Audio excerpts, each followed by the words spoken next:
Hey, good evening, everyone. Another Tuesday evening. Hello, hello, hello. Just bear with me 1 second. What's happened here? Let's go there. Let's see what happens there. I've just switched over to. Oh, looks like it's happening. Let's see what happens. I think I'm on Facebook this evening. I've got my sound engineer. I think I'm going to have to do two things at once at the moment. Once I finish this, I'll make sure I end the broadcast on Facebook. It's not syncing up at the moment. But anyway, really good to see you this evening. I'm just waiting for my sound engineer just to give me a nod. And then we're going to be ready to go this evening, looking at moral injury, looking through the eyes of Thomas Merton. So I'll be saying a bit about Thomas Merton. And just to say welcome to you if you're watching live or you're watching on catch up. Somebody contacted me last week, a guy called Errol Oliver from Birmingham. He said to me that he said it's not that he's one of the silent watchers, but sometimes he's watching it, then he's going to do something else. So he was just kind of reminding me that some people do watch, but they're kind of involved in doing something. I don't expect everybody to be kind of glued to it every week. Some people are, and that's great. Yeah, it was a timely reminder. So we're looking at moral injury through the eyes of Thomas Merton.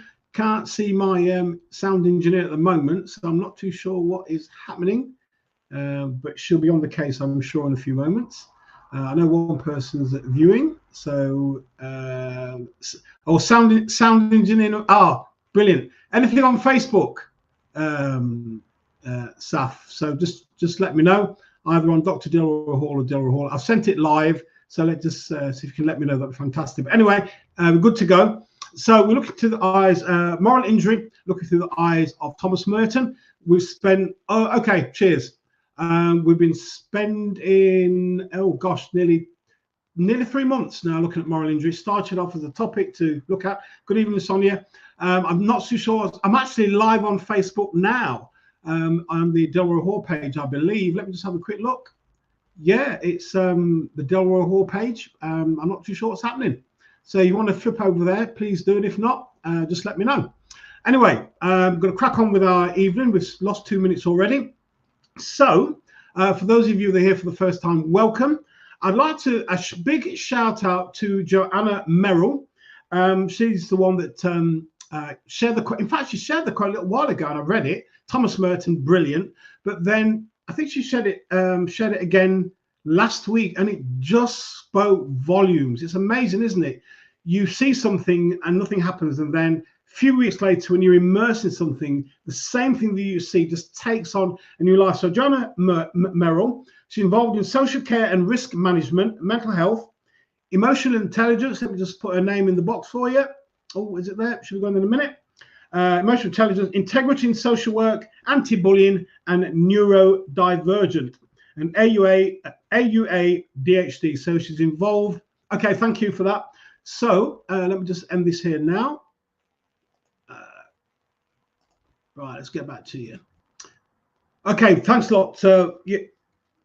Oh, right. Okay, thank you. Yeah, I'll have to work on that a bit more. Okay, brilliant. Thank you. So that's Joanna Merrill shared this quote. So she's involved in social care and risk management, mental health, emotional intelligence, integrity in social work, anti-bullying, neurodivergent, AUA, DHD, and I put her name in the chat box on YouTube. So if you want to check her out on LinkedIn, please do. So Joanna, thank you very much indeed. So the quote is: too loud, too sweeping, too preachy. When I criticize a system, they think I criticize them. And that is, of course, because they fully accept the system and identify themselves with it. He was talking about the American system, the American government, but we still get the same thing at a micro level in institutions, workplaces, companies, and organizations, whereby something happens and there's a cover up. So in the article I wrote, you must protect the badge. You must protect the institution. You must protect the crown. You must protect the government. You must protect the organization. How many times have we heard it? Certainly, I've seen it a lot, and and that's what I've heard. But also, how many films have you and I watched where something happens at high level and there's a massive cover-up protecting the organization, the corporation, at the expense of the individual who is making noise? I understand there's an excellent film on Netflix at the moment called Deep Waters. about the pesticide industry in America and a barrister who took them on. It's called Deep Waters. Somebody on LinkedIn said it was a fascinating film. I think it's on there. Deep Waters. It's a true story about a barrister who took on the huge pesticide organizations, and I believe he won. The amount of damage they were doing to people and also to the environment and also to our planet. So that type of behavior, you know, protect the badge, protect the institution and so forth, it leads to morally injurious behaviors. And quite often the sin of the individual who then becomes a victim, their sin is speaking up because they've seen something that has not been done properly. They've seen unethical behavior. They've seen unprofessional behavior, and it's been pointed out, and then there's been a reaction. Remember, I spoke to you a few weeks ago about Davro, D-A-V-R-O. What happens when you point something out, instead of them looking at it, you then become the target, they become defensive, they then become aggressive, and there's a reverse victim that they then target you, and then what they do, they kind of unceremoniously remove you from your employment. Quite often that's what you do, because you're now seen as the problem. So who is Thomas Merton? I want to say a little bit about him. I've known of him when I was doing my studies. A really interesting guy. He was a Trappist monk, and so the Trappist monk, they followed the rule of St. Benedict, and they lived in communities with monks and nuns. So the men were called Trappists and the women were called Trappistines. And what they do, the idea is they seek to let go of distractions to free their heart and mind for deep contemplation of God. But Thomas Merton had a gift of writing. And one of the things that was said about, he read a lot and he wrote a lot, an excellent teacher. He was a formidable individual where his writings were concerned, and American society feared him. A formidable person in terms of his writing and piercing reflections on life, and given his lifelong commitment to reading and deep spirituality, it was said of him, for his social activism, Merton endured severe criticisms from Catholics and non-Catholics alike, who assailed his political writings as unbecoming of a monk. And in my article, I've left a link where you can see the work of Thomas Merton. I want to say a little bit more about Thomas Merton. Thomas Merton, let me show you how insightful he was. He wrote this over 50 years ago, and just what he says. There is a pervasive, so over 50 years ago, before internet, before social media, there is a pervasive form of modern violence to which the idealist most easily succumbs: activism and overwork. The rush and pressure of modern life are a form, perhaps the most common form, of its innate violence. To allow oneself to be carried away by a multitude of conflicting concerns, to surrender to too many demands, to commit oneself to too many projects, to want to help everyone in everything is to succumb to violence. The frenzy of the activist neutralizes his or her work. It destroys the fruitfulness of his or her work because it kills the root of inner wisdom, which makes work fruitful. So over 50 years ago, he was looking at society and seeing where society was going, and he was talking about the frenzy and the frenetic pace of life over 50 years ago, before social media and so forth. I want to say a little bit more. I'm going to finish off with Thomas Merton. He was seen as dangerous in terms of his writings. He died as a young man. He was at a retreat. He went to his room and he was found dead in his room. The common story was that he was electrocuted by a faulty fan heater.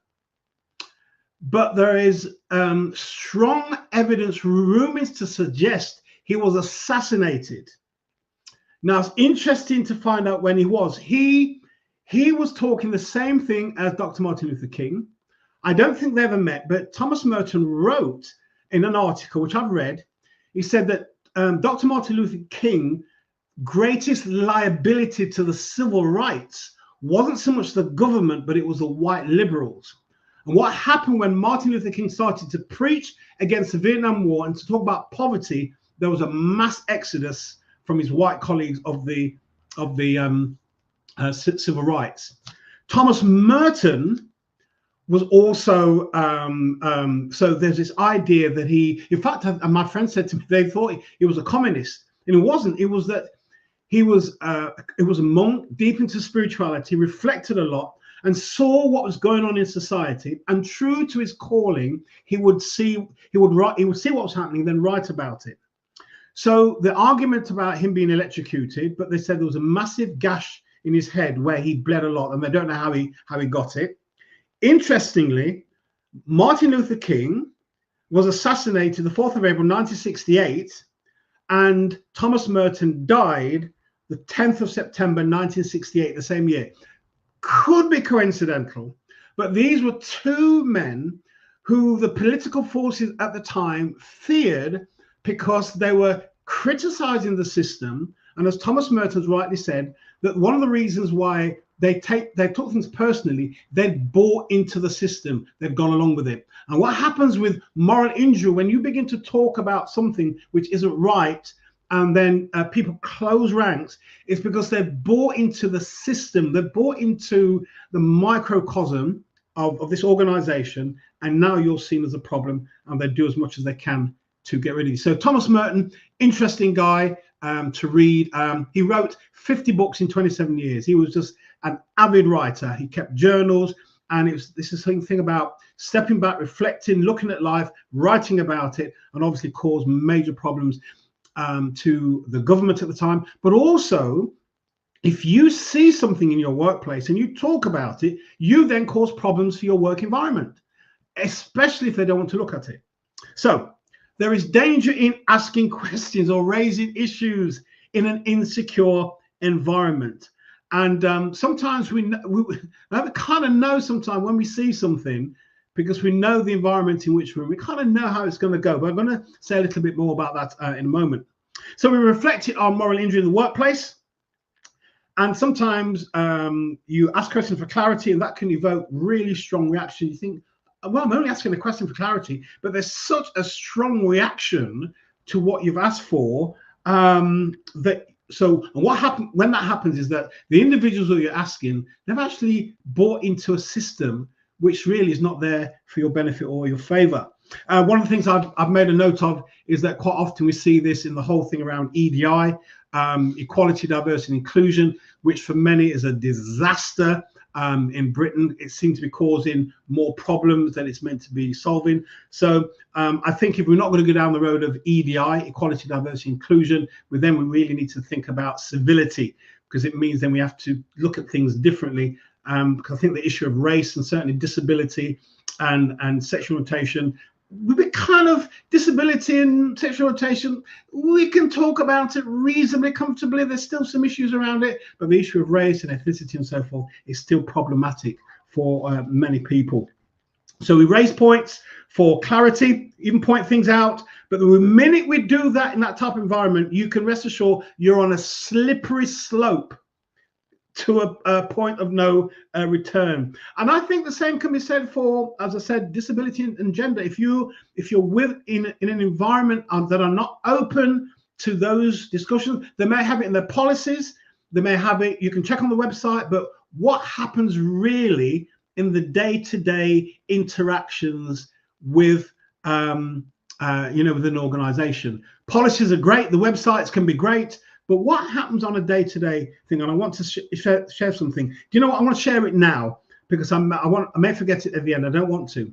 If you're listening to this video, this broadcast, you might not be watching it live Tuesday night, the 14th. Is it 14th? Yeah, 14th. You might not be watching it live, but you might be watching it a few weeks, few months. If you are about to go for a job, make sure you go with questions about the organization. Even if it's a place where you want to work and that money's good and what they're offering, ask them questions about the organization. And if there is and now I'm not saying you should be rude or that type of thing, but if you ask questions and there's an uncomfortableness in answering, and you sense the environment changing, that may not be a place where you ought to be working, because clearly what's happening already in the interview stage, your values may not be lining up with theirs, or their values might not be lining up with yours, even though on the surface everything sounds well. I was thinking about the session this evening, and this thing just popped into my mind, and I thought I was going to say it to the end, but I'm going to say it now, just in case somebody's watching. You're about to go for a job. Check the website, check what the job asks for, but go with some questions, and do the questions now. Don't think about the questions in the interview because you're anxious and you're nervous. We don't think clearly when we like that. So think about the questions now, have them on a bit of paper, and you just ask them because you want to have some information. And if you sense there's a mismatch between what they're saying in response to your questions, it may be a job that you don't want to be working at, even if they offer you and they say you're the best candidate. I thought I'd just share that with anyone who might be out there. So you start raising something, and then what happens, I call it, there's deaf ears in the organization. They can't hear what's been said. And one of the things that's really interesting now, we have organizations with whistleblowing policies. And what some organizations have done, they've taken the whistleblowing policy to a third party. So then an individual can anonymously contact a third party, and then the third party then feeds back to the organization. I suspect the organization will need to be large for that to kind of take place, because the problem, of course, is I think I remember somebody called Catherine Marshall on a solicitor on LinkedIn. She's American based, talking about recently about fake interviews, fake investigations, whereby I remember somebody telling me that they'd raised something at their workplace, something they'd seen one of the senior managers do, and it was clearly wrong. And they were told there'd be an investigation. They were brought into a meeting thinking that it was going to be about the investigation. Unbeknown to them, they picked up on stuff, low performance, and the person was out. So this solicitor was talking about fake investigations in these workplaces. So deaf ears, so whistleblowing policies. So you raise something, you've seen something clearly wrong, but what's not heard is a plea for transparency, honesty, openness, integrity. But what's heard is criticism, which often is taken personally, and then, as you know, it's downhill from there. Friedrich Nietzsche, he's a philosopher. If I remember rightly, unfortunately, took his own life. But this is something he said: sometimes people don't want to hear the truth because they do not want their illusions destroyed. Illusions of the badge, illusions of the organization. And somebody said something, and that could never have happened. And it happened. People in the office have seen it. It's well known. Dare I mention the whole thing around Jimmy Savile? It was an open secret. No, that could never be. And then years later, after we passed, the amount of stuff that surfaced, as well as other celebrities as well. So for me, as I've listened to people over the last few months, and certainly over the years, and this whole thing around moral injury, the biggest issue for me is this: when I criticize the system, they think I criticize them, and that is, of course, because they fully accept the system and identify themselves with it. When you point something out, there's a backlash. For me, it's a sign of weak leadership. And quite often, as I said earlier on, some of us kind of know that when we're going to raise something, that the environment is not there to handle what we're about to deal with. So I've got some ideas around that can help us. You know, the quality of the leadership in your organization is poor, and what you're doing, you're exposing their weaknesses and policies, but your comments are taken personally. One of the things I wanted to just bring at this point, some time ago, you remember that I spoke about workplace betrayal. That can be part of moral injury as well. And workplace betrayal is not so much that you've done something wrong. You're doing the right thing. You're working to your job description. But what happens as you're working diligently is highlighting the incompetencies and weaknesses and the indolence of your work colleagues. So then what can happen? They can get quite nasty, and they can kind of gang up against you. So workplace betrayal is not so much you've done something wrong. but you're doing things right, but there's a kind of there's a culture that kind of targets you.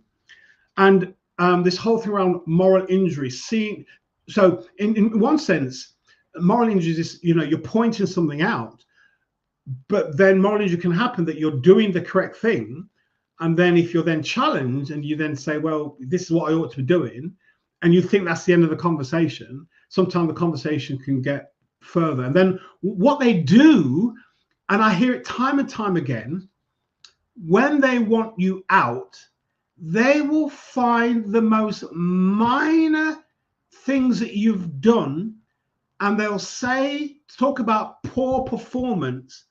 And then what they do, it really annoys me. They get rid of you. They pay you off. Some people, somebody on LinkedIn, I've not asked her permission, but it's public anyway. She took on a school for, I think it was discrimination. And when it kind of everything blew up, it found out that the headmaster was misappropriating funds. He ended up in prison. And I just wonder, and maybe what I'm going to say next is so obvious, but I'm going to say it anyway. I just wonder if there's areas of discrimination, there's area of morally injurious behavior, if there's other misdemeanors going on under the surface. One of the things, when people ask me questions, one of the reasons why I pause, I have to say to them quite often, quite often it's never one thing. There's loads of things happen at the same time. So to give an answer, just one answer, it's really, really difficult. And I just wonder sometimes when we see something happen at this level, whether or not there's loads of other things going on that we're not aware of. And at some point, we will know what we maybe sometimes, not in our lifetime, that's the sadness about it, but maybe some of the inconsistencies we will hear at some point. So one of the ways of handling weak leadership, and if you're in the environment whereby people get really bristly and they get tetchy when you're asking stuff, I don't know why my mind went there, but my mind went to lighting fireworks. And I started to chuckle because it says on the box, well, some words of this description, light at arm's length with a taper, stand well back. And sometimes when you're going to raise something in your workplace, you light the blue touch paper with a taper and you stand well back. And standing well back is getting yourself prepared for the backlash that's going to happen whilst you're there. Good leadership, here's your concerns, and they do something about it. That's what they do. And that's what I know about good leadership. It might be difficult, it might be prickly, it might be awkward, but they are interested in you, they're interested in the employees, they're interested in the well-being of their employees, so they listen and they do something about it. And quite often, when good leadership, you nip something in the bud, so you deal with it now, you're not having to deal with it when it's taken a life of its own 6 months down the way. I think I mentioned when I started my own journey into leadership, there's stuff that would happen and I wouldn't share it with anybody because I thought I could deal with it myself. But you know what? People kind of find out. And it didn't take me too many lessons to learn. You know what, Delroy? Instead of holding things to yourself, share it, let people know, and let's work at it together. So listen, I don't want to take up loads of your time. So in terms of dealing with these environments, so you could be you're watching something, you're watching this at the moment, and you're seeing something in your workplace. Your values won't allow you to remain quiet to the point whereby you can't even sleep at night properly because this thing is really bothering you. It means then you need to do something about what's taking place. So to speak up within an insecure organization takes courage. So how do you protect yourself? You might actually decide not to. Alison McDermott, who did some work with Sellafield, when a brilliant LinkedIn video was a kind of 3 or 4 minute video where she's interviewed. She was brought in as a business consultant to look at the culture because they've been in the news. And she said less than 11% of the workforce trusted the leadership. That's 11,000 people work there. I did a quick Google search. Sellafield is a nuclear power station, possibly one of the largest in Europe. And she says, of all places where you need to be trusting the leadership is in a nuclear power plant. But 11% of the workforce trusts the leadership. So how people survive? They just keep their head down, do what they need to do, don't get involved with stuff, and they keep their head down. And that may be a position that you want to adopt because of, the ramifications, because you've seen what's happened to other people. And you may decide, you know what, Delroy, I hear what you're saying. I think these things have been really good, but you know what, where I'm at the minute, I've got kids about to start uni, I'm gonna have to keep my head down. And maybe sometime later. One of the things you can do, it may not do much, of course. I remembered my counselling psychologist. He's now my counselling supervisor. He's now 80, still doing loads of stuff. And he told me when he was training as a counsellor, he said there's lots of things on the course he didn't like at all. So what he did, he waited until he graduated, and he went back to the college or university and spoke to the course director, a list of things that he wasn't happy with. Where you can make your case, if whether or not they do anything about it, is at your exit interview, when you can state clearly why you are leaving, if they're prepared to listen to you. So one of the things in terms of having a truth-telling survival kit, do you have a good network of people outside of work? I wouldn't say to have support in the workplace is the best, because then other people, those who are supporting you, can also be targeted. So you need a good support network outside of your workplace, people you can trust, because if you say something and it gets volatile, and it often does, you need people who you can talk with. Quite recently, I was talking to somebody who went through some horrific, I think it went to court once or twice, or went to court once in a tribunal, and the experiences, she said, was traumatic. She has a psychologist, a psychotherapist, and a spiritual coach. The spiritual coach, where the psychologist or the psychotherapist can't deal with the stuff.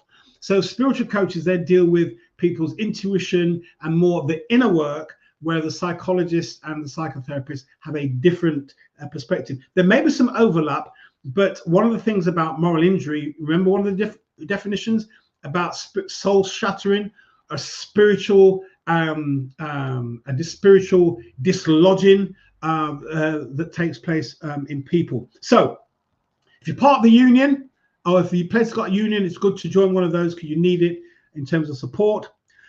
One of the things I'll say, and it's coming quite common, I'm thinking about it more and more, maybe before you say something, can you get any legal advice? It might be good to have some legal advice, just to ensure that you know what you're doing, and then if thing goes south, you've got some legal information that you can use. And also knowing their procedures and policies, if they try to get rid of you on Trump charges, at least you know their procedures and policies. So legal advice, I think, as I've been listening to people, it's almost as though workplaces are getting away with, and I don't know much about employment law, but it just seems to me they're getting away with blue murder, and it's wrong. And quite often when they talk to us, and when we are hit with the news, we are so discomforted, we can't think straight. Heart's beating away, our breathing changes, our blood pressure changes, the anxiety level changes. And in that moment, we can say things we don't mean, because we're not thinking properly because of what the workplace has done for us. So before you raise your issues, spend some time considering in ways you can protect yourself. Forewarned is forearmed. So if it goes wrong, what am I going to do to protect myself? And I've certainly worked with adults whereby, okay, you can't leave now, you can leave in a year's time. So what are you going to do over the next 12 months to protect yourself? And most of the stuff, of course, is outside of work, a whole range of things in terms of self-care, the whole where you have to be really on it, because work is a pressurizing environment. And if you can break your work up into chunks, you do some work and you take a bit of a break and just go back to it. Be loyal in the sense of do the work, but make sure you look after yourself in that environment. I put it here, say what you need to say at arm's length with a tape and stand well back. Sometimes you may have to sugarcoat what needs to say for them to hear it. And yes, I've made the comment already about if you're going to go for a job, make sure you have some questions. You know what your values are, and you're going to a new organization. They can be saying all manner of things at the interview, but how you ask the questions and the responses will let you know whether or not your values align, and also let you know whether this is a place you should work for or not. I got the idea from an interview I read quite some years ago. It was a minister who went to a church. I think it was a minister who went to a church, and brilliant interview. And he said as soon as he started to ask some questions, he said they became very, very uncomfortable. And he realized then that what they were saying, the values didn't match his. That he was offered the job, but he refused it flatly because he sensed that somehow the values was a mismatch in values. So once again, I want to say thank you to Jonah Merrill for sharing this Thomas Merton quote. There's so much more. Thomas Merton was talking about government, big government, but also it goes down to organizations, companies, and so forth. And next week, we'll look at moral injury avoidance. So how can we avoid this thing, or can we avoid it? That's the thing. So we're looking at that next week. So listen, 31 minutes. I've taken a lot of your time. Lovely quote. Have a look at it and do some more work on it yourself. But moral injury, if we can avoid it, let's do that, because the repercussions and the consequences on our bodies can be quite brutal. So I'll see if I can get. I'm still trying to get his Facebook thing, but you know what? If it's going to be difficult, I'm just not going to bother with it at all. I do miss the interaction. So please, if you want to email me afterwards, let me just put this here. Yeah, if you want to email me, please do. DM me, please do, on Facebook, on Messenger. Please do. More than happy to have further discussions with you. And yeah, look forward to seeing you again. I'm really missing the I'm really missing the questions. Really. Thank you, Sonia, and anyone else who's watching on LinkedIn, Twitter, YouTube. I hope. If you find this helpful, please just let me know, either on LinkedIn, Twitter, YouTube, or my email, or if any way that this can be made better. Please, constructive criticism I will take on board. The series on betrayal was from somebody who watches. She doesn't watch every week. She watches often, but not every week. But she emailed in. She messaged me some time ago, and I thought, yeah, let's look at that. And so please, any way that we can make better, or subjects you want to look at, please let me know. Enjoy the rest of your evening and the rest of your week. Wish you well, and if you find it helpful, please share. It really helps me if you share. Well, let's not talk about Facebook, but YouTube, LinkedIn, and Twitter as well. Wish you well. Speak to you soon. Take care, and all the best. Bye-bye.